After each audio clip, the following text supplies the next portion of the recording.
ایمان پر خاتمہ یا الہی، ایمان پر خاتمہ یا الہی، ایمان پر خاتمہ یا الہی۔ الحمدللہ رب العالمین، والصلاة والسلام علی سید المرسلین، اما بعد فاعوذ باللہ من الشیطان الرجیم، بسم اللہ الرحمن الرحیم۔ الصلاة والسلام علیک یا رسول اللہ وعلی آلک واصحابک یا حبیب اللہ۔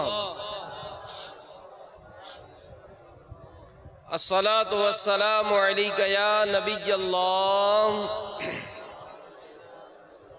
وعلی آلک واصحابک یا نور اللہ۔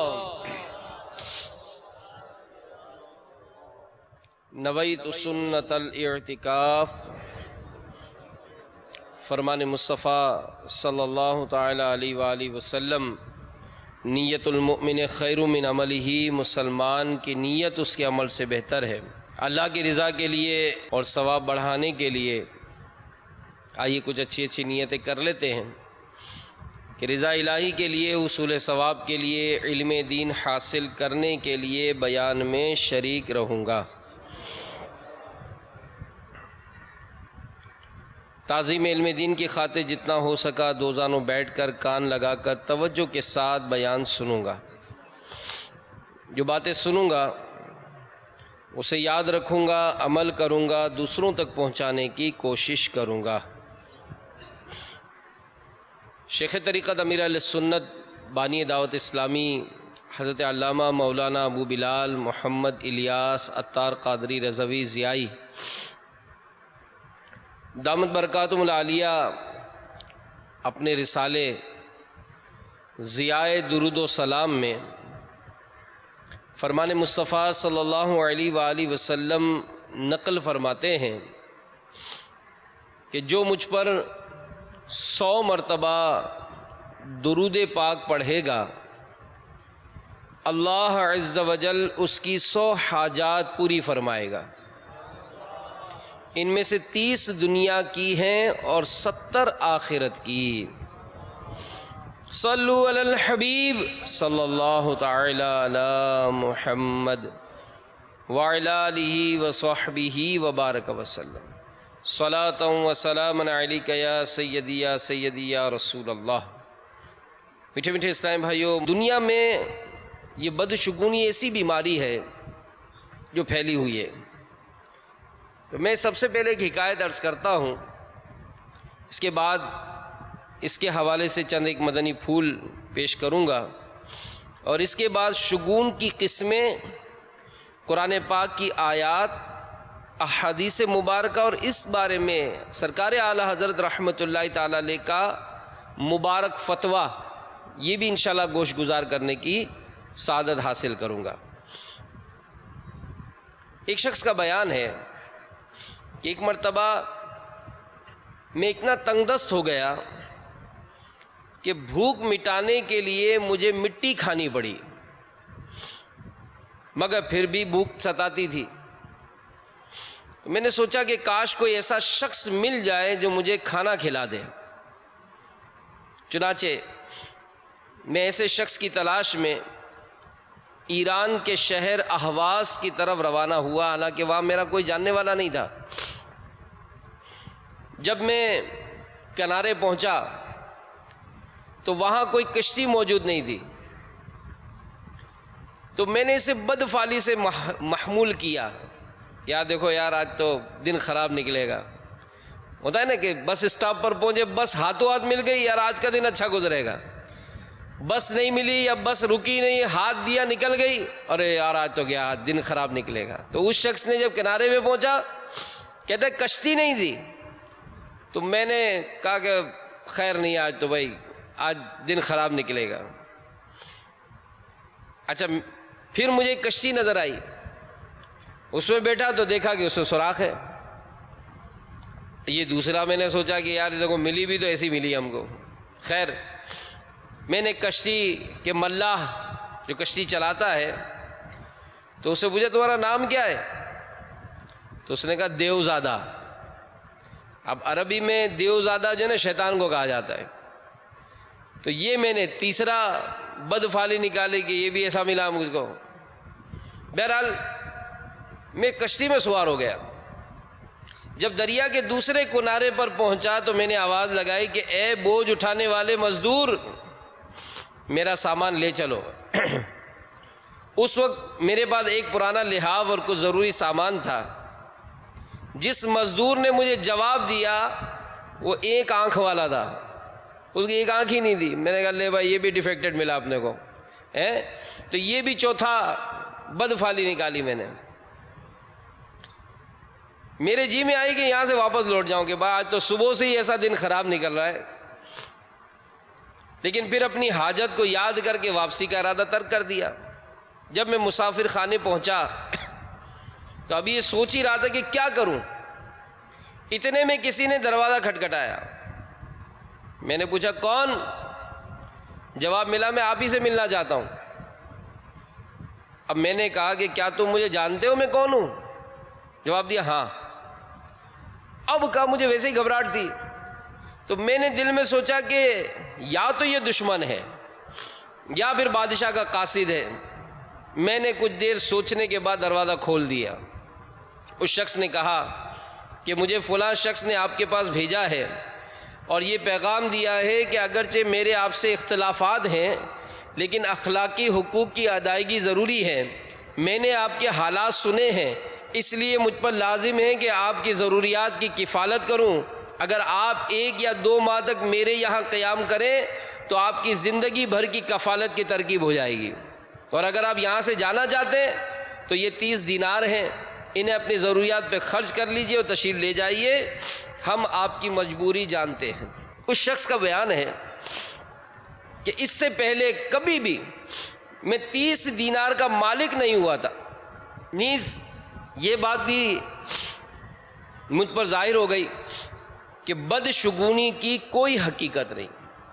تو میرے میٹھے میٹھے و پیارے پیارے اسلامی بھائیوں، مدنی چینل کے ناظرین، اس حکایت سے ہمیں پتہ چلا کہ بدشگونی نام کی کسی چیز کی کوئی حقیقت، کوئی تعلق نہیں ہے۔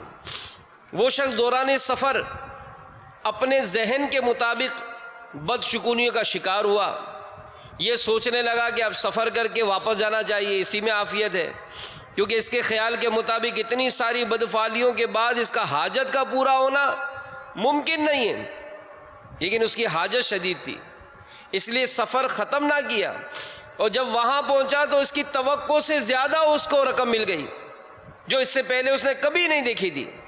تو لہذا اپنی حاجت کے اس طرح پورا ہونے کے بعد اس نے ذہن بنا لیا کہ بدشگونی کی کوئی حقیقت نہیں۔ تو شگون کا معنی ہے فعل لینا، یعنی کسی چیز، شخص، عمل، آواز یا وقت کو اپنے حق میں اچھا یا برا جاننا۔ اس کی 2 قسمیں ہیں، برا شگون لینا اور دوسرا اچھا شگون لینا۔ چنانچہ اس بات کی وضاحت کرتے ہوئے علامہ محمد بن انصاری رحمۃ اللہ تعالی علیہ فرماتے ہیں کہ اچھا شگون یہ ہے کہ جس کام کا ارادہ کیا ہو اس کے بارے میں کوئی کلام سن کر دلیل پکڑنا، یہ اس وقت ہے جب کلام اچھا ہو، اگر برا ہو تو بدشگونی ہے۔ اور شریعت نے اس بات کا حکم دیا کہ انسان اچھا شگون لے کر خوش ہو، اپنا کام خوشی خوشی پائے تکمیل پہنچائے، جب برا کلام سنے تو اس کی طرف توجہ نہ کرے اور نہ ہی اس کے سبب اپنے کام سے رکے۔ مفسر شہیر حکیم الامت مفتی احمد یار خان نعیمی رحمۃ اللہ تعالی علیہ لکھتے ہیں کہ اسلام میں نیک فعل لینا، اچھا شگون لینا یہ جائز ہے، اچھا ہے، بدفعلی، بدشگونی لینا یہ حرام ہے۔ اور یہ جیسے میں نے شروع میں کہا کہ پوری دنیا میں اس کا مرض ہے، پوری دنیا میں، کہ اگر ذرا سا کوئی ایسی معاملہ آتا ہے تو ہم فوراً اس سے بدشگونی لیتے ہیں، تو یہ درست نہیں ہے۔ تو اور مزید ہم کسی کام پر جا رہے ہیں، کسی نے پکارا یا رشید، اے ہدایت یافتہ، یا سعید، اے سعادت مند، اے نیک بخت، تو ہم نے خیال کیا کہ اچھا نام سنا ہے، انشاءاللہ کامیابی ہوگی. یا کسی بزرگ کی زیارت ہو گئی، اسے اپنے حق میں اچھا سمجھا کہ اب انشاءاللہ مجھے اپنے مقصد میں کامیابی ملے گی، یہ اچھا شگون ہے. اسلام نے اس کو پسند کیا ہے. مثلا ایک شخص سفر کے ارادے سے گھر سے نکلا، اب راستے میں کالی بلی راستہ کاٹ گئی.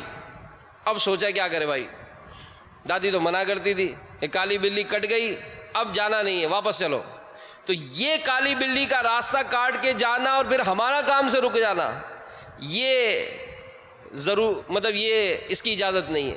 کہ یہ ذہن بنانا کہ اس کی نحوست کی وجہ سے مجھے سفر میں ضرور کوئی نقصان اٹھانا پڑے گا، سفر کرنے سے رک گیا، تو ایسا کرنا بدشگونی میں مبتلا ہونا ہے، اور اس سے شریعت نے منع کیا ہے. کسی شخص، جگہ، چیز، وقت کو منحوس جاننے کا اسلام میں کوئی تصور نہیں، یہ محض وہمی خیالات ہوتے ہیں. تو یہ بہت ہی دل آزاریوں کا بھی سبب بنتا ہے. تو قرآن کریم میں کئی جگہ بدشگونی کی ممانعت آئی ہے. چنانچہ اللہ عز و جل پارہ 9 سورہ اعراف کی آیت نمبر 131 میں 131 میں فرعونیوں کے متعلق ارشاد فرماتا ہے، فَإِذَا جَاءَتْهُمُ الْحَسَنَةُ قَالُوا لَنَا هَذِهِ وَإِن تُصِبْهُمْ سَيِّئَةٌ يَطَّيَّرُوا بِمُوسَى وَمَن مَّعَهُ أَلَا إِنَّمَا طَائِرُهُمْ عِندَ اللَّهِ وَلَكِنَّ أَكْثَرَهُمْ لَا يَعْلَمُونَ. ترجمہ کنز الایمان. تو جب انہیں بھلائی ملتی کہتے یہ ہمارے لیے ہے، اور جب برائی پہنچتی تو موسیٰ اور اس کے ساتھ والوں سے بدشگونی لیتے. سن لو ان کے نصیبہ، یعنی مقدر کی شامت تو اللہ کے یہاں ہے، لیکن ان میں اکثر کو خبر نہیں. مفسر شہیر حکیم الامت مفتی احمد یار خان رحمت اللہ تعالیٰ علیہ اس آیت کے تحت لکھتے ہیں کہ جب فرعونیوں میں کوئی مصیبت، قحط سالی وغیرہ آتی تو وہ لوگ حضرت موسیٰ علیہ السلام اور ان کے ساتھی مومنین سے بدشگونی لیتے تھے. کہتے تھے کہ جب سے یہ لوگ ہمارے ملک میں ظاہر ہوئے ہیں تب سے ہم پر مصیبتیں بلائیں آنے لگی ہیں. مفتی صاحب مزید لکھتے ہیں کہ انسان مصیبتوں، آفتوں میں پھنس کر توبہ کر لیتا ہے، مگر وہ لوگ ایسے سرکش تھے کہ ان سب سے ان کی آنکھیں نہ کھلیں، بلکہ ان کے کفر و سرکشی اور زیادہ ہو گئی. کہ جب کبھی ہم ان کو آرام دیتے تو ارزانی سستی چیزوں کی فراوانی وغیرہ، تو کہتے کہ یہ آرام و راحت ہماری اپنی چیزیں ہیں اور ہم اس کے مستحق ہیں، نیز یہ آرام ہماری اپنی کوششوں سے ہے. ایک اور مقام پر سورہ نساء کی آیت نمبر 78 میں یہودیوں کے متعلق رب تعالیٰ نے ارشاد فرمایا، ترجمہ کنز الایمان، اور انہیں کوئی بھلائی پہنچے تو کہے یہ اللہ کی طرف سے ہے، اور انہیں کوئی برائی پہنچے تو کہیں یہ حضور کی طرف سے آئی. تم فرما دو سب اللہ کی طرف سے ہے. تو ان لوگوں کو کیا ہوا، کوئی بات سمجھتے معلوم ہی نہیں ہوتے. تو مفتی صاحب اس آیت کے تحت لکھتے ہیں کہ جب حضور نبی پاک علیہ الصلوۃ والسلام ہجرت فرما کر مدینہ پاک میں رونق افروز ہوئے تو یہود مدینہ کو دعوت اسلام دی، تو اکثر یہود نے سرکشی کی.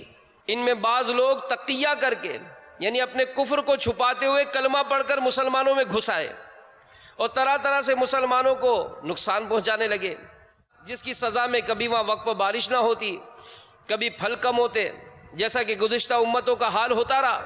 تو مردود یہودی اور منافقین بولے کہ نعوذ باللہ ان صاحب یعنی محمد رسول اللہ صلی اللہ علیہ وآلہ وسلم کے قدم آنے سے ہمارے یہاں خیر و برکت کم ہو گئی ہے. تو یہ سب ان کی آمد سے ہوئی، ان کی تردید میں یہ آیت کریمہ نازل ہوئی. تو میٹھے میٹھے اسلامی بھائیوں، مدنی چینل کے ناظرین، اس سے پتہ چلا کہ بدشگونی لینا، برا خیال کر لینا، یہ کفار کا شعار ہے، اور انہی سے یہ وبا یعنی بیماری بعض کمزور ذہن مسلمانوں کے دلوں میں راسخ ہو گئی ہے. لہذا اس سے بچنا چاہیے، کیونکہ بدشگونی لینا حرام اور جہنم میں لے جانے والا کام ہے. اور یاد رکھیے کہ بدشگونی دینی اعتبار کے ساتھ ساتھ ایک مسلمان کے لیے دنیاوی طور پر بھی بہت زیادہ خطرناک ہے۔ یہ انسان کے دلوں میں وسوسے آ جاتے ہیں۔ ظاہر ہے جب اس قسم کی طبیعت ہوتی ہے اور بدشگونی لینے کا ایک عام ذہن ہے، آپ دیکھیں اگر شادی نہیں ہو رہی تو رشتہ داروں میں بدشگونی مطلب وہ لیتے ہیں کہ یار یہ فلاں محلے میں جب سے آئے نا تب سے یہ معاملہ ہو گیا، یا فلاں کا رشتہ ہوا ہے تب سے ہمارے یہاں یہ رشتے رک گئے، فلاں گھر میں بیاہ کر لائے تو اس کی نحوست کی وجہ سے یہ ہو رہا ہے۔ تو یہ سارے معاملات جو ہے وہ گلے پڑتے ہیں، اور ایسا شخص یعنی بدشگونی لینے والا شخص اپنے پیاروں کو بھی وہمی نگاہ سے دیکھتا ہے، جس سے دلوں میں کدورت یعنی دشمنی پیدا ہوتی ہے۔ بدشگونی کی باطنی بیماری میں مبتلا انسان ذہنی اور قلبی طور پر مفلوج یعنی ناکارہ ہو کر رہ جاتا ہے، کوئی کام ڈھنگ سے کر نہیں پاتا۔ امام ابو الحسن علی بن محمد رحمت اللہ تعالیٰ لکھتے ہیں کہ جان لو بدشگونی سے زیادہ فکر کو نقصان پہنچانے والی اور تدبیر کو بگاڑنے والی کوئی شے نہیں۔ تو ہمارے پیارے آقا صلی اللہ تعالی علیہ وآلہ وسلم نے بدفعلی لینے والوں سے اپنی بیزاری کا اظہار ان الفاظ میں فرمایا، چنانچہ ارشاد ہوا کہ جس نے بدشگونی لی اور جس نے کے لیے بدشگونی لی گئی وہ ہم میں سے نہیں، یعنی ہمارے طریقے پر نہیں۔ ایک اور مقام پر نبی پاک علیہ الصلوۃ والسلام نے ارشاد فرمایا کہ 3 چیزیں جس شخص میں ہو وہ بلند درجات تک نہیں پہنچ سکتا۔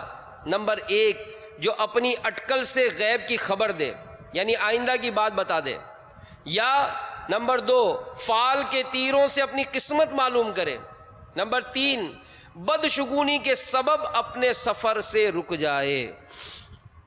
تو حضرت سیدنا معاویہ بن حکم رضی اللہ تعالی عنہ بیان کرتے ہیں کہ ہم نے نبی پاک صلی اللہ تعالی علیہ وآلہ وسلم کی بارگاہ میں عرض کی کہ یا رسول اللہ صلی اللہ تعالی علیہ وآلہ وسلم، ہم زمانہ جاہلیت میں کچھ کام کرتے تھے، آپ ہمیں ان کا حکم فرما دیجئے۔ ہم کاہنوں کے پاس جایا کرتے تھے، تو سرکار علیہ الصلوۃ والسلام نے ارشاد فرمایا کہ کاہنوں کے پاس مت جاؤ۔ میں نے پوچھا ہم پرندوں وغیرہ سے شگون بھی لیتے تھے، ارشاد فرمایا یہ ایک چیز یعنی خیال ہے جسے تم میں سے کوئی اپنے دل میں پاتا ہے، لیکن یہ تمہیں تمہاری حاجت وغیرہ سے نہ روک دے۔ کتابوں میں لکھا ہے کہ یہ پرندے اڑاتے تھے، کوئی کام کرنا تھا پرندہ اڑاتا، اب پرندہ اگر سیدھی طرف گزرا تو یہ کام کرتے تھے، الٹی طرف گیا کام چھوڑ دیتے، نہیں بھائی یہ صحیح نہیں ہے۔ تو یہ کفار کا طریقہ ہے۔ منقول ہے کہ ایک شخص نبی پاک علیہ الصلوۃ والسلام کی خدمت میں حاضر ہوا، عرض کی یا رسول اللہ صلی اللہ علیہ وآلہ وسلم، ہم ایک مکان میں رہتے تھے، اس میں ہمارے اہل و عیال کثیر اور مال کثرت سے تھا، پھر ہم نے مکان بدلا، چنانچہ ہمارے مال اور اہل و عیال کم ہو گئے۔ تو نبی پاک علیہ الصلوۃ والسلام نے فرمایا چھوڑو، ایسا کہنا بری بات ہے۔ تو بدشگونی کی مذمت پر جو احادیث ہم نے سنی، اس سے معلوم ہوا کہ بدشگونی لینے والا بلند درجات پانے سے محروم رہتا ہے۔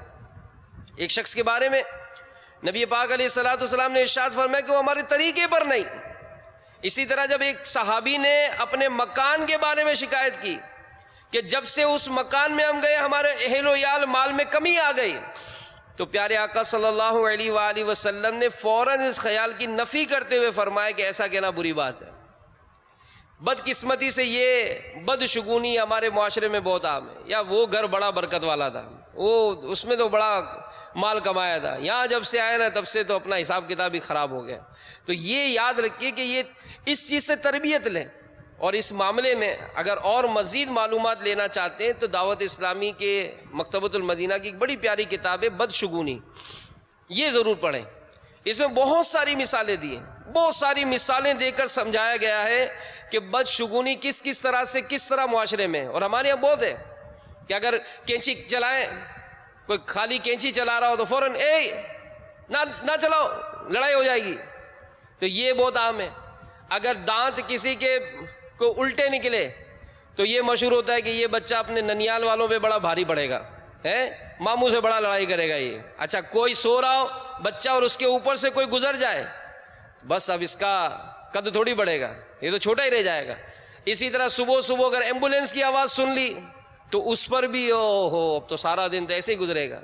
کوا آ کر منڈیر پر بیٹھ گیا، کائیں کائیں کرنے لگا تو اب تو آج تو مہمان آ رہے ہیں، تیاری کر لو بھائی.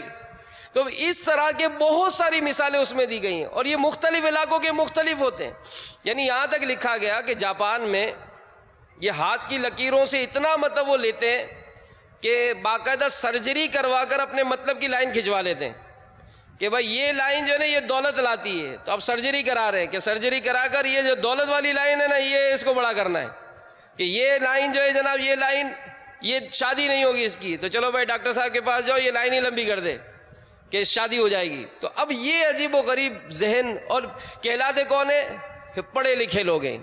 تو بہرحال دین کی سمجھ اللہ تعالی ہمیں عطا فرمائے، اور اس قسم کے جو اعتقاد ہیں اس سے بچنے کی اللہ تعالیٰ توفیق عطا فرمائے. بعض اوقات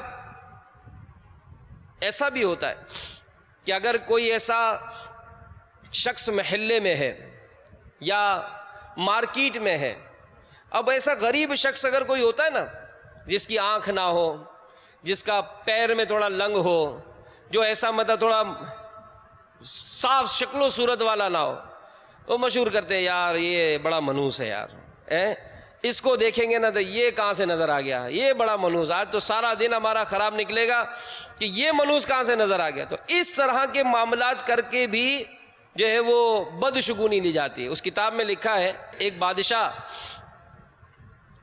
اس کے پاس ایک شخص کو لائے لوگ اور کہنے لگے کہ بادشاہ سلامت یہ بڑا منحوس آدمی ہے، جب بھی کوئی صبح اس کو دیکھ لیتا ہے تو سارا دن اس کا خراب نکلتا ہے اور یہ بڑی آزمائش ہو جاتی ہے. تو لوگوں کا خیال ہے کہ اس کو ہمارے ملک سے نکال دیا جائے. اب بادشاہ نے کہا بھائی ایسے کیسے فیصلہ کریں، جب تک میں تجربہ نہ کر لوں اس کے لیے کوئی حکم نہیں ہوگا. تو اب کیا کریں؟ تو بادشاہ نے کہا کہ میری جو خواب گاہ ہے یعنی میرا جو بیڈ روم ہے اس کے ساتھ اس کو بٹھا دو، کل صبح جب میں اٹھوں گا تو سب سے پہلے اس کو دیکھ لوں گا. اس کو بٹھا دیا گیا بھائی. اب بادشاہ آرام کرنے لگا. صبح جب اٹھایا گیا تو بادشاہ نے پردہ ہٹا کر سب سے پہلے اس ایک آنکھ والے آدمی، کانا تھا اس کو دیکھا. پھر بہرحال بادشاہ اپنی تیاریوں میں مصروف ہو گیا. اب نہا دھو کے کپڑے وپڑے بدل کے جیسے ہی جوتے پہننے کے لیے اس نے پاؤں ڈالا تو اس کی جو جوتے تھے اس میں کوئی بچھو تھا. اس بچھو نے سانپ بادشاہ کو کاٹ لیا. اب جیسے ہی ڈنک مارا بادشاہ تو ہل گیا بالکل، فوراً گر پڑا، تکلیف زہر بہت آزمائش ہو گئی، یہاں تک کہ جان کے لالے پڑ گئے. کئی دن تک بیمار رہنے کے بعد بڑی مشکلوں سے جان بچی. اب بادشاہ آیا محل میں، اس کو پھر لائے.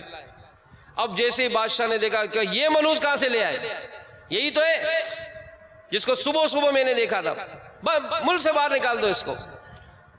اب جیسے ہی بادشاہ سے اپنے متعلق یہ فیصلہ سنا تو وہ تو ویسے ہی نا تپا ہوا تھا، غصے میں تھا. اس نے کہا میری بات سنو بادشاہ، آپ نے مجھے صبح دیکھا سب سے پہلے تو آپ کہتے ہو کہ آپ کو بچھو نے کاٹا، تو میں نے بھی تو آپ کو صبح صبح دیکھا تھا. جب سے آپ کو دیکھا قید میں پڑا ہوا ہوں اور اب ملک سے باہر نکالا جا رہا ہے تو منحوس کون، میں ہوں یا آپ ہو؟ اب بادشاہ کو فوراً عقل آ گئی کہ بات تو یہ بھی صحیح کہہ رہا ہے کہ اس نے بھی تو مجھے ہی دیکھا تھا. بھائی صبح صبح بادشاہ نے جب پردہ ہٹایا تو بادشاہ نے اس کو دیکھا، اس نے بادشاہ کو دیکھا. تو اب اس نے سمجھایا کہ بادشاہ منحوس کون ہے. اگر آپ کہتے ہو کہ میری وجہ سے آپ کو بچھو نے کاٹا تو آپ کو دیکھنے کی وجہ سے تو پھر مجھے بھی قید مل گئی. تو بادشاہ کو عقل آئے گا کہ اس طرح منحوس کوئی نہیں ہوتا، کوئی اس کو باہر نہیں نکالے گا، اور آئندہ جو اس طرح کا سوچے گا اس کو بھی سزا دی جائے گی. تو سمجھانے کے لیے میرے میٹھے میٹھے اسلامی بھائیوں ہم بھی غور کریں اور سوچیں کہ اس طرح سے اگر کسی کے بارے میں یہ انداز اختیار کیا جاتا ہے، اگرچہ اس بارے میں ہم ہنسی میں اڑا دیتے ہیں او منحوس، لیکن آپ سوچیں یار کہ اس کے دل پر کیسی گزرتی ہوگی کہ جب اس طرح سے کوئی خاص کر غریب آدمی ہو، کوئی ایسا معذور ہو جو بیچارہ کام کاج کے حوالے سے کئی حوالوں سے وہ آزمائش کا شکار ہوتا ہے، اور ہمارا اس طرح سے کلمہ کہنا اس کو کس طرح اس کی دل آزاری کا سبب بنتا ہوگا۔ تو بہرحال میرے میٹھے میٹھے وہ پیارے پیارے اسلامی بھائیوں، اسی طرح ہمارے معاشرے میں بیٹی کی پیدائش یہ اگر ہو، اس سے بھی سخت پریشان ہو جاتے ہیں۔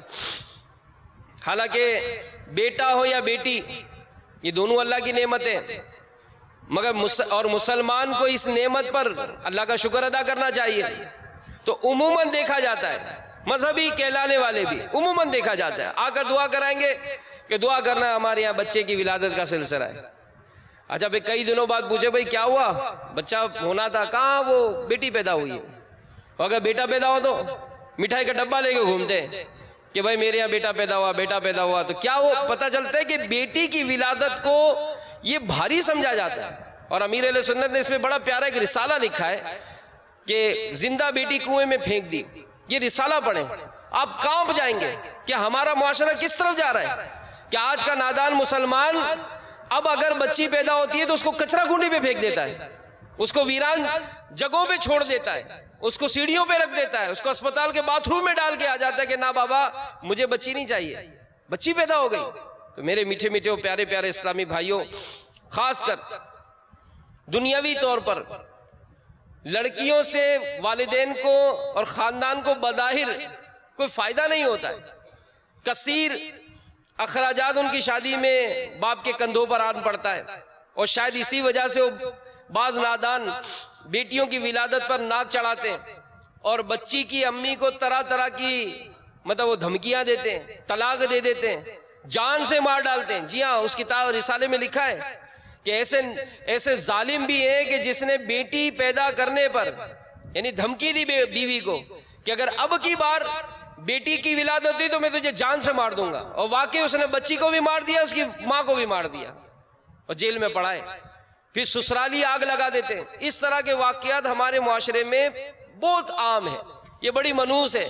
یہ جب سے ہمارے گھر میں آئی ہے، ہمارے یہاں بیٹوں کا سلسلہ رک گیا ہے، ہمارے خاندان میں بیٹوں کی ولادت کا سلسلہ رک گیا ہے، یہ منحوس آ گئی ہے۔ اب آپ خود سوچیں سمجھیں کہ جب اس طرح کا معاملہ کسی کے ساتھ کیا جائے گا، اس کو اپنی زندگی گزارنا کتنا بھاری پڑے گا۔ ایک بڑی پیاری بات میں نے پڑھی کہ ایک شادی ہوئی، جب جوڑا یعنی میاں بیوی اپنے کمرے میں داخل ہوئے تو دونوں نے فیصلہ کیا کہ کمرہ بند کیا اور کہا کہ اب کوئی بھی آئے گا ہم دروازہ نہیں کھولیں گے۔ خیر تھوڑی دیر ہوئی تو لڑکے کی ماں آئی، اس نے دروازہ کھٹکھٹایا۔ اب دروازہ کھٹکھٹایا تو شوہر نے بیوی کو دیکھا، لیکن دونوں نے انڈرسٹینڈنگ کی تھی کہ دروازہ کھولنا ہی نہیں ہے، تو خیر دروازہ نہیں کھولا۔ پھر کچھ دیر کے بعد لڑکی کی ماں آئی۔ اب لڑکی کی ماں نے جب اپنی بیٹی کو آواز دی تو بیٹی تو ہل گئی کہ میری ماں آئی ہے، تو خیر اس نے شوہر کو پٹا لیا اور جا کے دروازہ کھولا، اپنی ماں سے ملی، باتیں کی، اور بہرحال وقت گزر گیا، اولاد ہو گئی، 2-3 بیٹے ہو گئے۔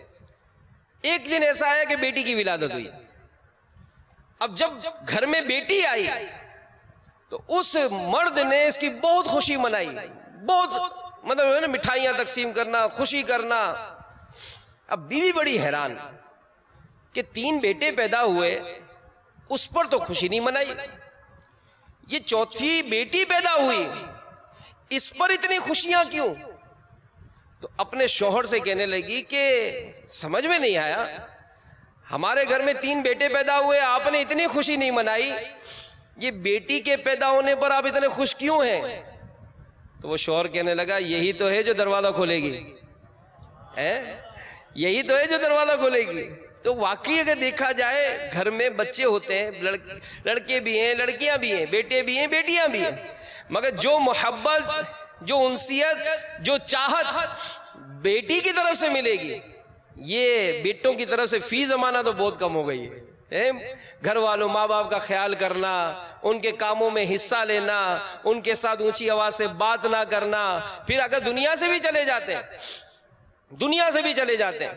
آپ شاید غور کیجئے گا، مدنی چینل کے ناظرین بھی غور کیجئے گا، وہ کون ہے جو ہمارے یہاں دنیا سے جانے والوں کی تاریخ کے وصال یاد دلاتی ہے؟ یا تو آپ کی ماں یاد دلائے گی، آپ کی بیٹی یاد دلائے گی کہ ابو کی برسی آ رہی ہے، دادا کی برسی آ رہی ہے، دادی کی برسی آ رہی ہے. بیٹوں کو کہاں پڑی ہے؟ حالانکہ بیٹے مذہب میں بیٹے ہی لوٹ رہے ہوتے ہیں، ابا کے گھر میں ہی بیٹا رہ رہا ہے، لیکن کیا ابا کی تاریخ وصال یاد ہے؟ ابا کے ایصال ثواب کا سلسلہ یاد ہے؟ تو نہیں ہے. تو بہرحال بیٹی ملے یا بیٹا ملے، دونوں ملے، کچھ نہ ملے، تو اللہ مالک ہے، وہ جس کو چاہتا ہے جو عطا فرماتا ہے. ہم اس کے بندے ہیں، ہمیں ہر حال میں اس کا شکر گزار بندہ بننا ہے. تو بہرحال ہمیں چاہیے کہ ہم جس طرح بیٹی کی ولادت پر مسرت کا اظہار کرتے ہیں، اسی طرح بیٹی کی ولادت پر بھی ہم خوشی منائیں. کہ ایک حدیث میں ہے، جب کسی کے ہاں لڑکی پیدا ہوتی ہے تو اللہ تعالیٰ اس کے گھر فرشتوں کو بھیجتا ہے، جو آ کر کہتے ہیں کہ اے گھر والوں تم پر سلامتی ہو. پھر فرشتے اس بچی کو اپنے پروں کے سائے میں لے لیتے ہیں، اس کے سر پر ہاتھ پھیرتے ہوئے کہتے ہیں کہ یہ کمزور جان ہے جو کمزور سے پیدا ہوئی. جو شخص اس ناتواں جان کی پرورش کی ذمہ داری لے گا تو قیامت تک اللہ کی مدد اس کے شامل حال رہے گی. اور بھی بہت ساری اس میں روایت ہیں. تو بہرحال ہمیں بھی بیٹی کو منحوس کہنے اور اس کی پیدائش کو بدشگونی سمجھنے کے بجائے خود کو بھی اس کی ولادت میں شریعت کے دائرے میں رہ کر اس کی خوب خوشیاں منانی چاہیے.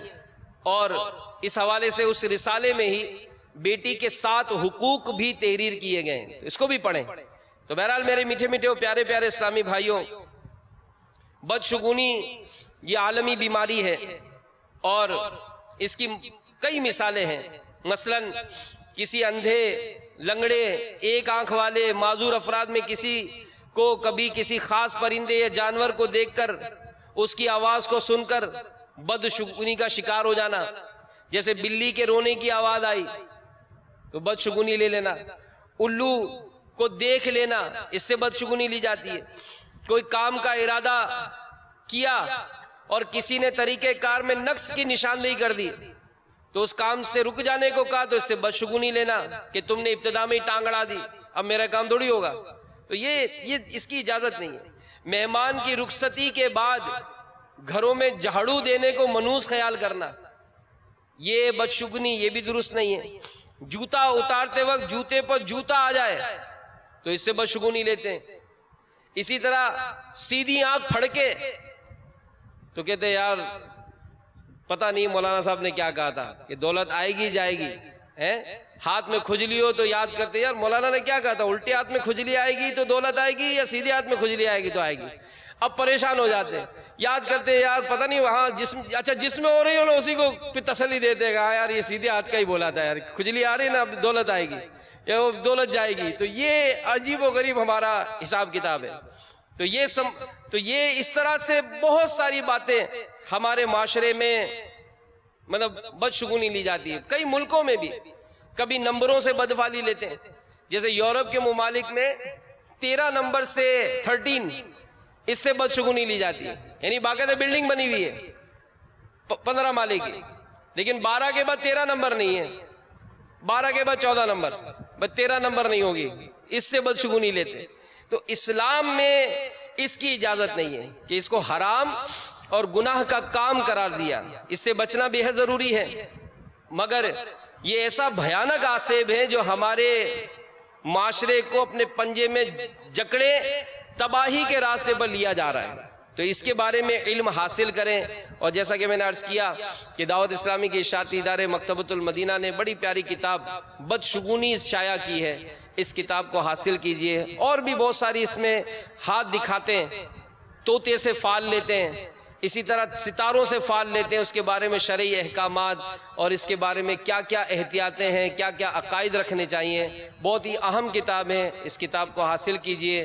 دعوت اسلامی کی ویب سائٹ www.dawatislami.net سے بھی اس کو ڈاؤن لوڈ کیا جا سکتا ہے.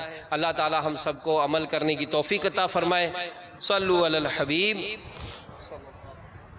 ایمان پر خاتمہ یا الہی، ایمان پر خاتمہ یا الہی، ایمان پر خاتمہ